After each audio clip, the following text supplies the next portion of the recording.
येरमळ्यात होणार लवकरच ठिय्या आंदोलन।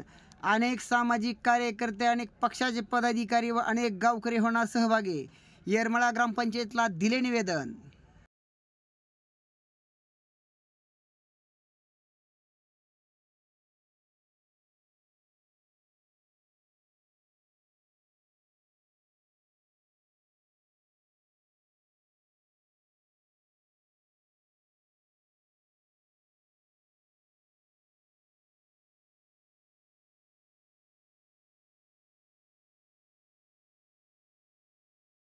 तुम्ही ज्येष्ठ आहेत, सामाजिक कार्यकर्ते आहेत, काय संदर्भात निवेदन दिले आज? हे ग्रामपंचायत झोपले ते जागा करायला आलो। बरं, काय निवेदन कशाबद्दल दिलंय, नेमकं कारण काय? समजा नाल्या तोडून झालेल्या आहेत, घाण आहे आणि डेंगूची साथ चालू झाली। माझा डेंगून आजारी आहे, म्हणजे ग्रामपंचायतला जागा करायला आलेलो। पुढील काय आंदोलनाचा इशारा वगैरे आहे काय? जागा केले बघू, 17 तारखेची त्यांना मुदत दिलेली आहे। त्या मुदतीपर्यंत जर हालचाल केली तर ठीक आहे, नाही तरी तो उपोषण न बसणार। ओके।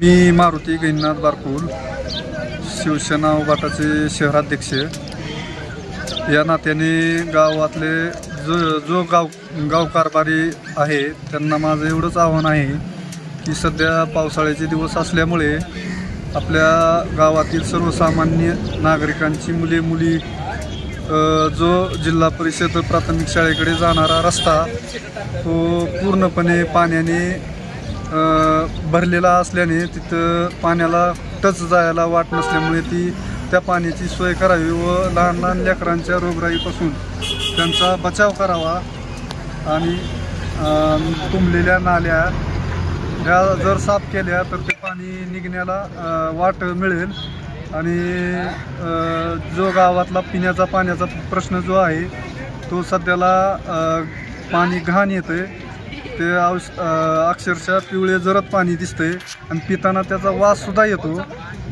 त्याच्यामुळं योग्य प्रकारे पाण्याचं नियोजन करून गावातील लोकांना चांगली सुविधा द्यावी एवढीच मी ग्रामपंचायतला विनंती करतो। मी सुहास बारकुल, येरमाळा। काय संदर्भात निवेदन दिलंय सर आज? आज आम्ही ग्रामसेवक साहेबांना या संदर्भात निवेदन दिलेलं आहे की येरमाळा गावामध्ये सध्या पावसाळा चालू असल्यामुळे रस्त्यांची फारच दुरवस्था झालेली आहे। याकडे ग्रामपंचायतचं पूर्ण दुर्लक्ष आहे आणि या दुर्लक्षपणामुळे गावातील सर्व नागरिक त्रस्त झालेले आहेत। यामुळे लहान मुलांना, वयोवृद्ध माणसांना रस्त्यावरून चालायचं मुश्किल झालेलं आहे। नाल्या तुंबल्या असल्यामुळे सगळं तुंबलेलं पाणी हे घरामध्ये येत आहे। यामुळे आम्ही सर्व गावकऱ्यांच्या वतीने दिनांक 18/7/2024 रोजी ठिय्या आंदोलनाचा इशारा दिलेला आहे। जर ग्रामपंचायतनं याकडे लक्ष जर दिलं नाही तर सर्व गावकऱ्यांच्या वतीनं आम्ही ग्रामपंचायतमध्ये ठिय्या आंदोलन करणार आहोत। तुमचं काय नाव काय तुमचं? सुशीला मोहन कांबळे। कुठं राहता तुम्ही? भीमनगर मध्ये। बरं, काय अडचण आहे तुमची? काय अडचण? नाला व्हाय नाही, मच्छर चावायले मरणाची, लेकर बिमार पडायला लागले नाही, घराकड। कुठं आहे घर तुमचं? भीमनगर मध्ये रोडच्या कडालाच हाव। रोडच्या कडेला आहे, तुमचं घर हायवेला आहे की तुम्हाला रस्ता आहे की जायला? रस्ताच नाही जायला, पाणी मरणाचं साचलंय। तुमचं सरळ घर आहे की समोर रस्ता आहे की तुम्हाला? समोर मग कसा रस्ता नाही म्हणतो? लेकर बिमार पडायला लागले ती। रस्ता कसं काय नाही म्हणतो? मग रस्ता नाही, नाला काढला पण पाणी सुद्धा नाही, त्या नाल्यात बराबर जायला। निवेदन दिलंय सर आपण? काय कारणास्तव दिलंय? येरमाळा गावातील ज्या नाल्या आहेत त्या नाल्या काढणं काम चालू आहे, पण त्याच्यात ती काढून रस्त्यावर टाकलं जातंय आणि पावसाचे दिवस असल्यामुळं सगळ्या रस्त्यावर चिखलमय रस्ते झालेत। त्याच्यासाठी ग्रामपंचायतला जागा करण्यासाठी आम्ही या ठिकाणी 17 तारखेपर्यंत त्यांना मुदत दिलेली आहे। 17 पर्यंत त्यांनी गावात मुरुम टाकून रस्ते व्यवस्थित करावे व नाल्या स्वस्थितीत आणण्यासाठी आम्ही निवेदन दिलेलं आहे, अन्यथा आम्ही 18 तारखेला ठिय्या आंदोलन करणार आहे। तसेच सध्या जे पंढरपूरच्या आषाढी एकादशी निमित्त दिंडीला लोक जात आहेत, रोज 3-4 दिंड्या येरमाळा गावात मुक्कामी असतात। त्यांना अन्नदानाचं कार्य येरमाळा गावे खूप वर्षापासून करत आहे, पण त्यांच्या स्वच्छालयाची व्यवस्था आजतागायत केलेली नाही. तर येरमाळा ग्रामपंचायतीनं कळंब नगर परिषदेकडून हालते स्वच्छालय मागवून त्यांची स्वच्छालयाची व्यवस्था करण्यात यावी, म्हणजे गावात होणारी घाण कमी प्रमाणात होऊन जाईल. आर्य हांडे, ग्रामविकास अधिकारी येरमाळा. बरं, आता आपल्याला निवेदन दिलंय ग्रामस्थांनी, काय विषय आहेत त्याच्यावरती? नाल्या साफसफाई करणे आणि रस्त्याची दुरुस्ती करणे. बरं, आणखी एक आपले सामाजिक कार्यकर्ते लहू पाटील सरांनी आत्ताच एक मुद्दा मांडला होता की आपल्या गावामधून दिंड्याला अन्नदानाचं क्षेत्र चालू असतं, दानपुण्य करणारे लोक आहेत आपल्या गावामध्ये, परंतु त्यांचे स्वच्छता जाण्याचा कार्यक्रम जो असतो त्याला मात्र कुठंच काही व्यवस्था व्यवस्थित आपल्या गावामध्ये नाही.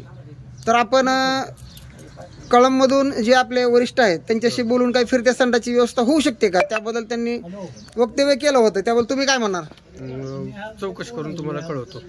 फिरत्या शौचालय जर त्या कळंबमध्ये उपलब्ध असेल आपण इथं व्यवस्था करून देऊ. तशी जवळच्या जवळ आपल्याला कळंब जवळ पडते किंवा बार्शी जवळ पडते किंवा धाराशिव जवळ पडते, तिन्हीपैकी कुठं जिथं उपलब्ध असेल तिथून आपण करून देऊ. सिद्धार्थनगर येरमाळ्याच्या उजव्या बाजूचा जो रोड आहे, अंतर्गत रस्ता आहे सर, रोड उंच झाल्या कारण त्या ठिकाणी पूर्ण चिखल घाणीचं साम्राज्य आहे. 4-5 वेळेस त्याचं वृत्त पण प्रकाशित झालं, मध्येच तहसीलदार साहेबाला निवेदन पण दिलंय, त्याच्यावरती आणखीच काय झालं नाही. आपण काय करू शकता ग्रामपंचायत? नाले काढून दिले आपण, त्यासाठी आता ते नाल्या पूर्ण काढून अजून एक बार ते खाली टाकायचं आणि अजून त्याचे खोल करून जे लोक नाली काढताना नाली अडवणार आहेत आमच्या सिद्धार्थनगर मध्ये, त्यांच्यावर काय कारवाई होणार आहे का? कारवाई सर्वजण मिळून एकत्र मिळून काम करू. ग्रामपंचायतच्या अंतर्गत एखाद्या नालीच काढू दिली नाही घरासमोरची, पण तिथं घाण आहे, नहीं काटना रहा हम ग्रामपंचायत काट. इस वीडियो को लाइक करें, हमारे चैनल को सब्सक्राइब कर बेल आइकन जरूर प्रेस करें